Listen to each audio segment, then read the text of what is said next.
What's happening, YouTube? Rangers ready to go with another review. Today we're going to do episode 15 of Power Rangers Super Ninja Steel. Tech support. I need tech support. Everybody could use a little bit more tech support. I could use, an editor and software guy. But, I can do it all myself. Not a problem.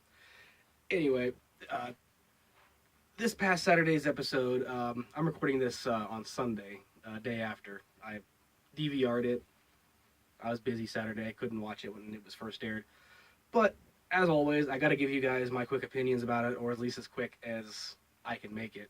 You guys all know I like to rant, so... this one was kind of boring. It wasn't bad, per se. I wouldn't say it was bad. It wasn't a bad episode. It was just a little bit boring.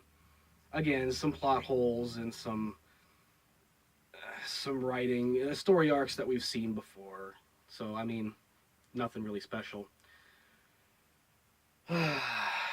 It opens at Summer Cove High, as it usually does in this series. And the principal is throwing a science fair, or just some kind of tech fair project contest, whatever. Except it was kind of boring, so I didn't exactly invest myself in the episode. But there was just maybe 2 or 3 key points in the episode, and then pretty much that's over. Again, so of course Victor and Monty are up to shenanigans once again. Victor is still trying to win his 50th trophy, whatever that's going to be. You know what? I'll bet you by the end of the series, Victor will win his 50th trophy, but watch it be for something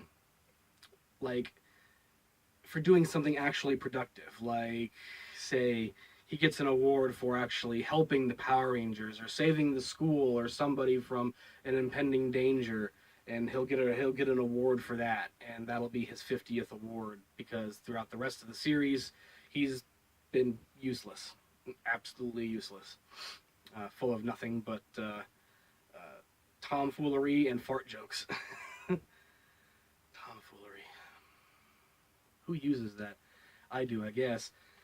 Anyhow, there is a girl at the school named Emma. There's been lots of characters in Power Rangers named Emma, but I digress. Maybe they just couldn't think of a better name for her. She is very enthusiastic. She is apparently a student of Brody, the Red Ranger. He is teaching her karate and kendo.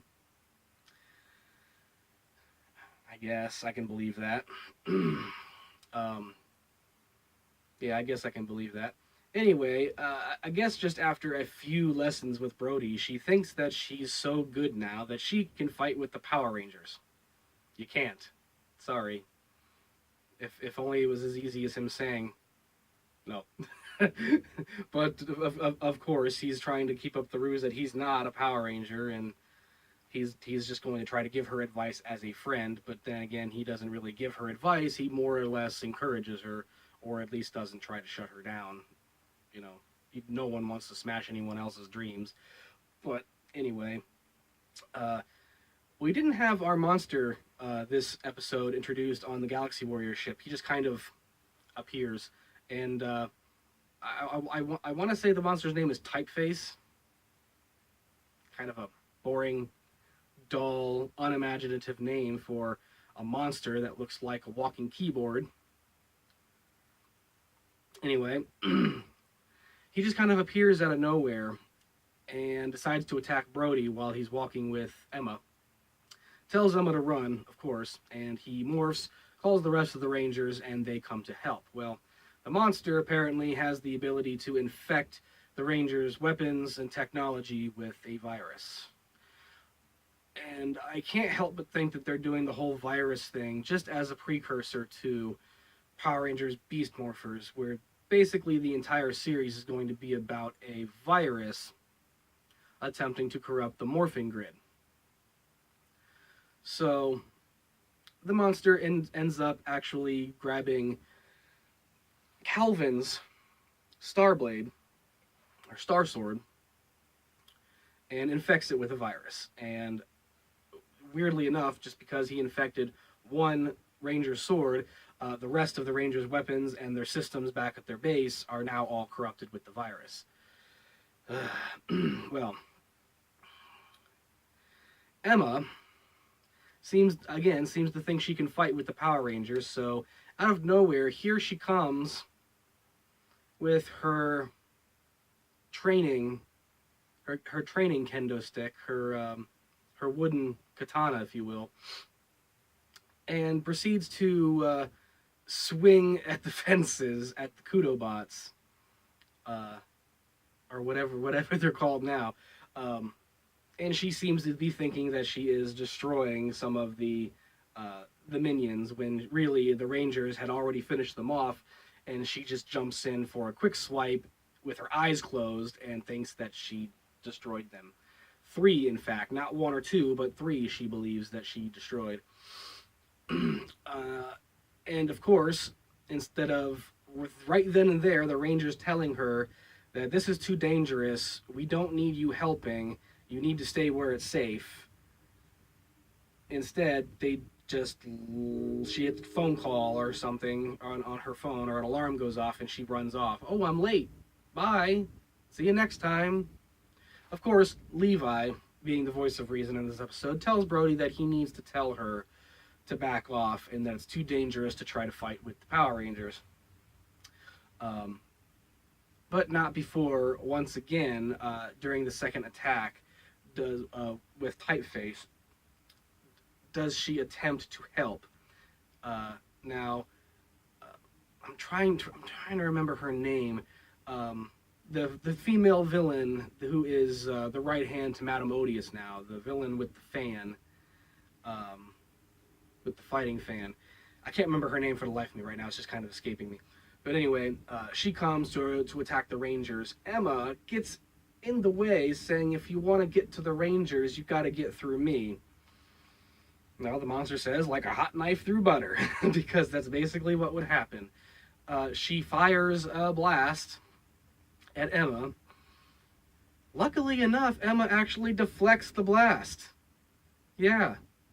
A normal person deflected the blast from this super-powered monster with her wooden katana, with her training kendo. I mean, it destroys the wooden katana with, while she deflected it. But she deflected it nonetheless. So that was actually rather impressive. Of course, like I said, it destroyed her wooden katana, her training kendo, and the villain was getting ready to blast more. So to fire more blasts. So that's when the Rangers intervened and, told her to get out of there. It's not safe. Well, she gets discouraged, throws her training outfit and her now destroyed wooden katana away, when the Rangers figured out, well, she's good with tech and computers, and she wants to be able to help the Power Rangers. So what better way to help us than not by fighting, but by helping the Power Rangers destroy the virus in their systems. So they appear in front of her, morphed obviously, tell her that they need her help. They blindfold her. She's very willing to be blindfolded. That was a little bit odd. The last time I saw someone that willing to be blindfolded, it was 50 Shades of Grey. But let's say family programming. Stop that. And gets on the Rangers, one of their ninja cycles. Calvin takes her for a ride in a circle because they're already at the school. Obviously, they wanted to blindfold her so she didn't see where their base is. Well, since their base is inside the school, they just ride her around in a circle for a couple minutes, thinking that she's actually going somewhere, and then cuts to them entering into the base, the secret base, with Emma to help. Which actually brings up, I think, is the funniest part of the episode. They bring her into the base, they're morphed, Redbot's there, Mick's there too, and obviously Mick is the school shop teacher, and Emma is one of his students, so Redbot reminds him, isn't she one of your students? She can't see you here. So, in a hurry, we all know Mick is a shapeshifter, so all of a sudden he turns into a hammer in Redbot's hand. But what's funny about it is the hammer has hair. It was a hairy hammer. It had hair, like little blonde pieces of hair sticking out through several parts of the top of the hammer. And when Emma sees it, this is the funny part. She says, "Oh, I've never seen a hammer like that." Redbot says, "And you never will again." Jesus. I don't know why that made me laugh, but I think it's just because of the way the hammer looks. It's just even Redbot never saw a hairy hammer. So that made me giggle. It's still making me giggle. But anyway, she of course finds a way to destroy the virus in the Power Rangers systems, restores their weapons and their Zords and everything to full working order. Then, as soon as it gets back up and running, Redbot says there are buzz cams in the area picking up monster activity. The Rangers go. They finally defeat Typeface. But of course, he grows. They summon the Zords and they beat him, of course, for the second time. Cuts to the end of the episode where Victor and Monty have apparently tried several different things to try to win the Science Tech Award for Victor's 50th trophy by making things like a ShopBot, which is basically like an automatic or robotic pool cue to play pool with, which I don't see how that comes in handy. I mean, if anybody was trying to use technology like that in an actual game of pool, that would be considered cheating. But anyway, it goes on the Fritz and starts firing pool balls all over the school cafeteria, and actually one smacks Victor in the head, one smacks Monty in the chest, one absolutely obliterates a cheeseburger. That was actually pretty entertaining. So Victor takes a pool cue to it and destroys it instead of just shutting it down like Monty wanted him to do. Another idea of theirs was a robotic chef, which turned into a giant automated food vending machine, basically. What does Victor do? Monty advises him that he hasn't worked out all the kinks yet. So what does Victor do but hit every single last button on the machine?